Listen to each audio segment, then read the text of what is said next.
Greg Kinnearing. Before we get on to other things, your current projects, I just wanted to talk about early career. Before you went ever into presenting or acting or anything, you were sort of on the other side of film. You were a marketing assistant for films. Yes. So you were the man who came up with the kind of strap lines. I helped a little bit. It was a low budget film company, extremely low budget, and I mean really low budget. So I didn't emphasize that enough. There were movies like Space Sluts and the Slammer. I have some posters. Oh, you do? You have some actual Empire posters? Yeah. Wow. We've got. I'll cover the little tagline. Yes. This one's called "Sorority Babes in the Slime Ball Bowl-orama." Yes. Yes.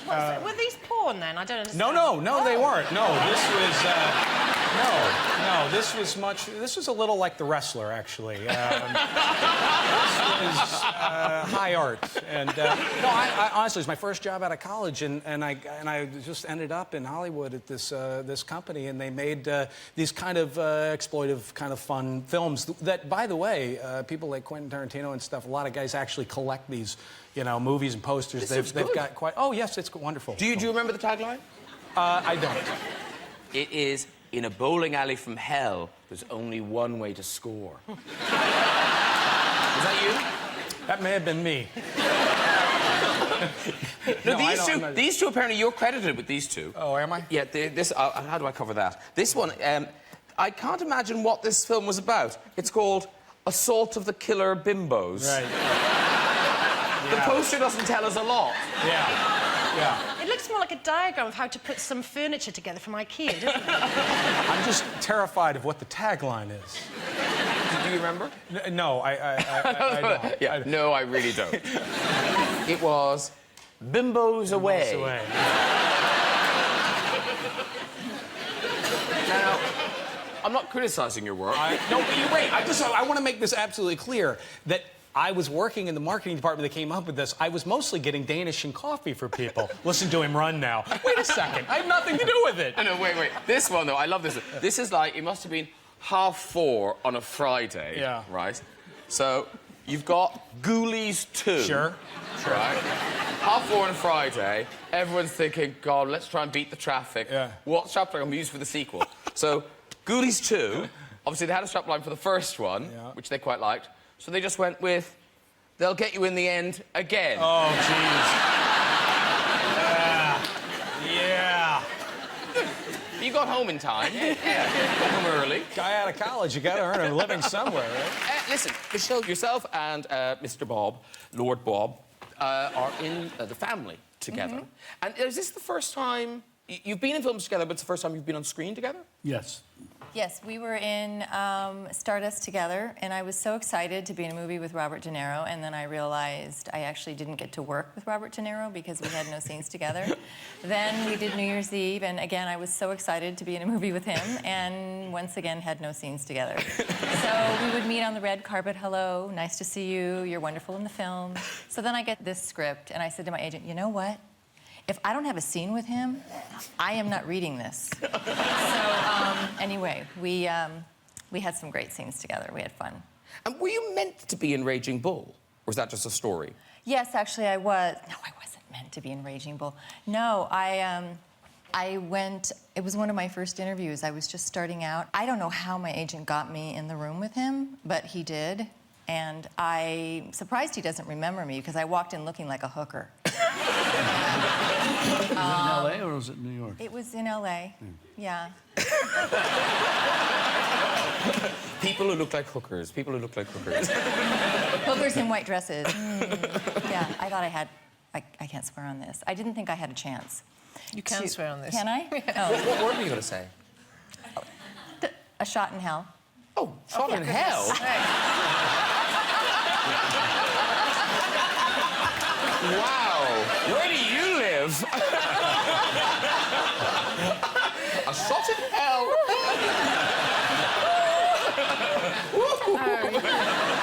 I can only apologize, Sir Bob. It struck me that, often I think if an actor gets the the point in their career that you've got to, and that sort of stature, you're in a position to go, I'm not doing that. But you're embracing it. Was that just because it was a female director, or was there anything else at play? The script. I loved the script. I love supporting, you know, women in their capacity now as writers and directors, and really trying to balance that in the industry. And and it was just good. It was really, really good, and kind of exciting and bold, and I'm always looking to push out of my comfort zone. Yeah, that was all. Harris made a speech last night in Nicole's honour, and you set a target to work with a female director every 18 months, and now you've done it. You've worked with, like, how many? 15 in... 15 in the last 7 years, so... On a roll. Now, apparently, your name has now become a verb. Is that right? Yes, yes, it is. Yes. You talking about the New York Times? Yes, I am. Thank you. Yes. Thanks very much. So this is big. No, it was actually very funny. I guess it was last year. I was flying from one city to the other, and I popped into an airport, and unbeknownst to me, there was a woman with a camera taking pictures. She didn't come up to take my picture. She was just kind of surreptitiously snapping a couple of photographs, and she shooting my butt and my shoes and stuff. And it turns out she runs a website for knitters. Knitters, called The Yarn Harlot, and she named it Kinnearing. She named the process of taking a picture of a celebrity without telling them you're taking the picture. She called it Kinnearing, and the New York Times picked it up, and now Kinnearing is a verb. So it could be in France, they'd be doing a lesson in English, and what is it, is it conjugating a verb? Je kinneer. Yes. Tu kinneer. But if it was English, they'd be going, I kinnear, you kinnear, he kinnears, she kinnears. We kinnear. They kinnear, Yeah. you kinnear. We're all kinnearing. I like that. When you said you kinnear, it suddenly was very Welsh. You kinnear. You kinnear. We've got the website here. It's Yarn Harlot, right? Yeah. And these are the unsuccessful Kinnear shots. Now, where are you in that picture? Do you know? I'm the one with the little pink a tag. I'm not proud of it. They're on my... You're travelling in shorts? Yeah, it's not a good look. No. It's not a good look. No, it's bad. She saved you, really. But there you are again. Yeah, there's the tag. There's your hand, I'm guessing. No, that's just my hand up there. That's someone else's ass. Oh, there's your hand. There's your hand. Yeah, there you go. Yeah. Okay. So there's someone. There's a different woman now Kinneared you, and that's. Oh, is that right? I didn't know that. Yeah. Oh man. That's you. Jeez, I'm getting Kinneared all over the place. Yeah. But then you tried to Kinnear yourself. I've done a little self-Kinnearing, sure. Yeah, it didn't go well. No. I feel. No, there's room for improvement, sure. But I have to say, the excitement created by this Kinnearing thing, the comments on here, they just love it. That could not be more awesome. That might have been me that sent that one out. No, they're not all positive, No, though. I'm sure they're not. No. He sucks at Kinnearing. I could so totally Kinnear better than Kinnear, and I haven't even Kinneared yet. Whoa. My boyfriend cried, he laughed so hard. And he is indifferent about knitting, so this was a triumph. You just sort of think, the triumph is, she has a boyfriend. But listen, the lady who took it, Stephanie, you never met her, have you? No. The original. She's on the phone now. She should be on the phone now. Stephanie? Hello. Hello. How are you? I'm very well. How are you? I'm a little bit cold. But Are other than you? that, I'm quite well, yes. Like chilly cold or cold It's- in yourself? It's Canada. I've abandoned all hope, really. Of course, yes. No wonder you love the knitting so much. It's really a matter of life and death here, yeah. Yes, you're just a ball of wool away from death. I am. So listen, Greg Kinnear is on my show. Oh, how lovely to see him again.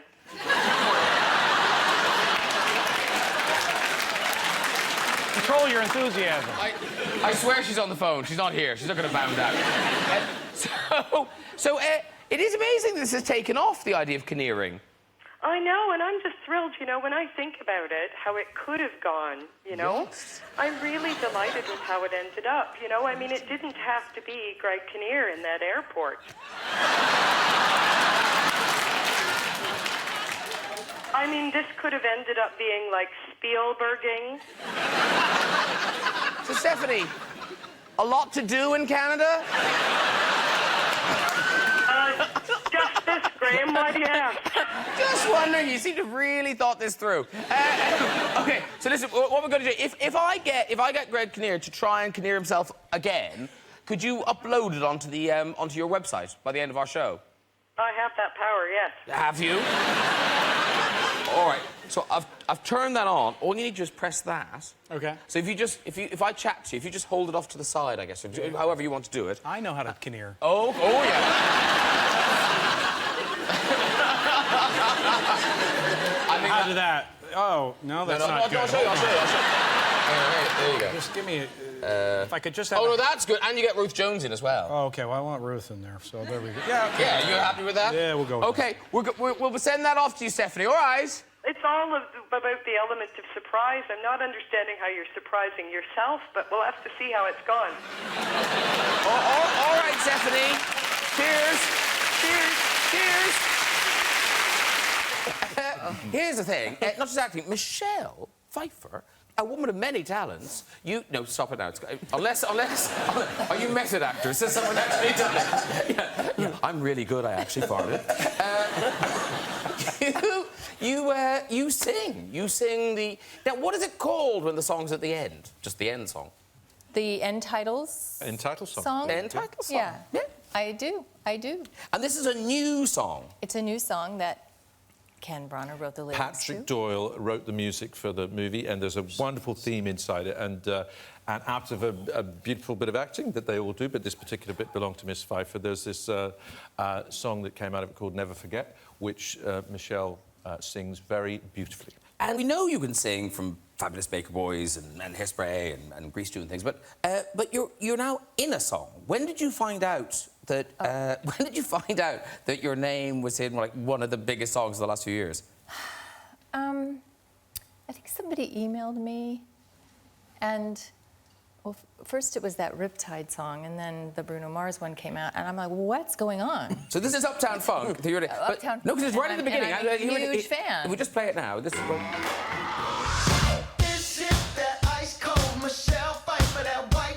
How cool is that? You're in a song. It's good. It's very good. Yes, it's very good. Yeah. But did they ask your permission? I suppose they don't need to. No, I don't think they have to. I mean, I was incredibly flattered. Yeah, it was very cool. It was a little embarrassing at times. You know, I'm in carpool with the kids, and the song comes on, and my son's like...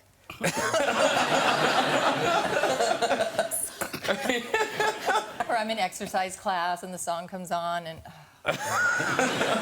So, yeah, but and I love the song. Yeah. Right? Yeah, it's good. I know. Judy's like, what the hell? What's that song? No, she's mad because originally it was Judi Dench, That White Gold.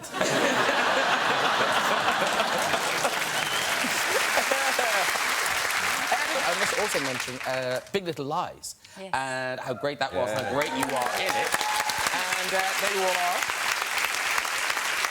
And the Best Actress Emmy, because that was a tough category. Unbelievable. I know.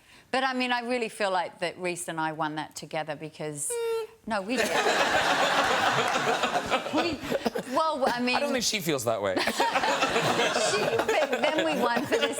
Stop it, Graham. Then we won... But, I mean, it really is, and any actor will tell you this, when you... I'm with him. All right. I feel we won it together, and... I feel she won it. You stole it. Yeah. Give it back. Yeah, she was great. We've got a picture. But because we produced it as well, and it was so much work to get it to the screen and then to have it sort of embraced in the way it was. So it really is ours, and also Laura's and Shailene's and Zoe. I mean, the five of us worked our butts off to get that thing made and produced, and it's been a fantastic journey. And we've got a picture of you at the Emmys. There you are, being graduated by Alexander Skarsgård. You are so provocative, Graham. Why are you showing that? It's a lovely moment of celebration, I Nicole. kissed my husband too. Well, he is right there. It looks like Keith is applauding the kiss. That's a good kiss. Yeah, good kiss, guys. Well done, everybody. Actually, I did kiss him because, but you got to understand, I did everything with Alex. I'm like, you know, that. We saw it. All right, I'm backing off. I've got an amazing, supportive, gorgeous husband who I love more than anything in the world. And I gave Alex a congratulatory kiss, and he's like a mannequin. Yes. I mean, not a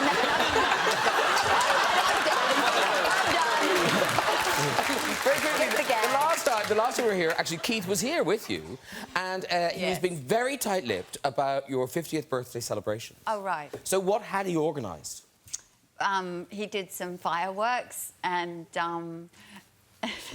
other stuff. And we'll draw a veil there. A bouncy cars. Bouncy cars, so... Donkey rides. Yeah, candy floss. balloon modelling. That's great. Mr. Greg Kinnear, obviously, you do very kind of different films. But a film I do want to talk to you about is Stuck on You. Because you really took it quite seriously, and that you did spend a lot of time attached to Matt Damon. Yes. Didn't you? Yeah. No, it was a harness. Basically, it was a kind of a Velcro harness that they would put us in and kind of strap it shut. And once we were in it, it took just long enough to actually get out of it where there was no point in trying to get out of it between shots. So in between shots, we were pretty much tied up in that thing. How did you go to the toilet? You know. Did you unzip like trousers? Yeah. No, we did not. Nobody had thought of that at the time, you see. So basically, you just, you know, it actually wasn't so bad when you were going to the toilet because you were just going to the toilet, but it was bad being the other guy because you would have to just be like this. Kind of that look on your face. Like when you're putting your PIN number in at the shop. Yes. Yeah. Yeah, not wanting to look. Yeah. Yeah, and then... Oh, no. This is going to hang over in the air, so I just need to say it, Michelle. Do you know we've met before? Yes. Oh, OK. I just didn't know whether you'd remember. Well, we worked together in a film. Well, no, you were in a film. I was just hanging around. We had so much fun. We had so much fun. No, I did have a nice time. You were wonderful in that movie. Really? Yes. Did you ever see it? I did. You were the only person who saw it. It's called I Could Never Be Your Woman. When Michelle was doing scenes with you, did she ever ask you to eat a breath mint? Yeah, she did a couple of... No, I'm kidding. You did. I did not. You did? You're making that up. It was a very cheap film. They'd spent all the money on Michelle. So they needed her in every frame. So if you were talking to her, you had to stand incredibly close to her so her head could be in the shot as well. And there was some breath mints offered. That's all I'm saying. Maybe I was just being polite. And I was being very bad. So embarrassing. We don't want to make anyone cry, but there are sad days in the publishing world in Australia. I don't know if you're aware of this, but I'm afraid Dolly magazine has shut its doors, Nicole. Dolly magazine is no more. And Dolly magazine was very important to you when you were starting out, wasn't it? Yeah. Yeah. Yeah. I got on the cover of Dolly magazine. There we go. Oh, there you are on the cover of the magazine. Yeah. Looking stunning. They've got a giant Michael Jackson. Are you being facetious? No, you look fabulous. I dyed my hair red. I was only like 14. Is your... It wasn't red like that. Everyone always thinks it was that red, and it wasn't. No, they dyed it red. Inside, though, some fabulous high fashion shots of you. Oh, God. No, this is beautiful. This just gives you an idea of the quality of fashion in Dolly magazine. That is a lovely... It's a lovely shiny jacket, and I have to say, these rope seams, I'm not sure they ever caught on, the rope seam. I've never seen them before in my life. But this next picture, this is... You can tell. God, you're brutal. So no, there's only one more. So I honestly wish my hair was like that now.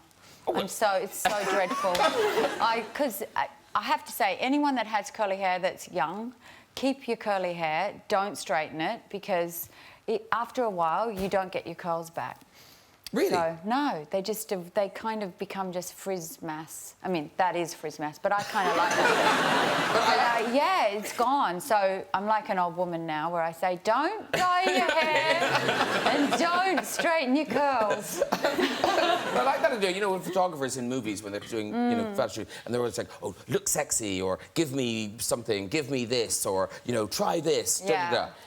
What had the photographer said before this picture? Why aren't you doing this to anybody else?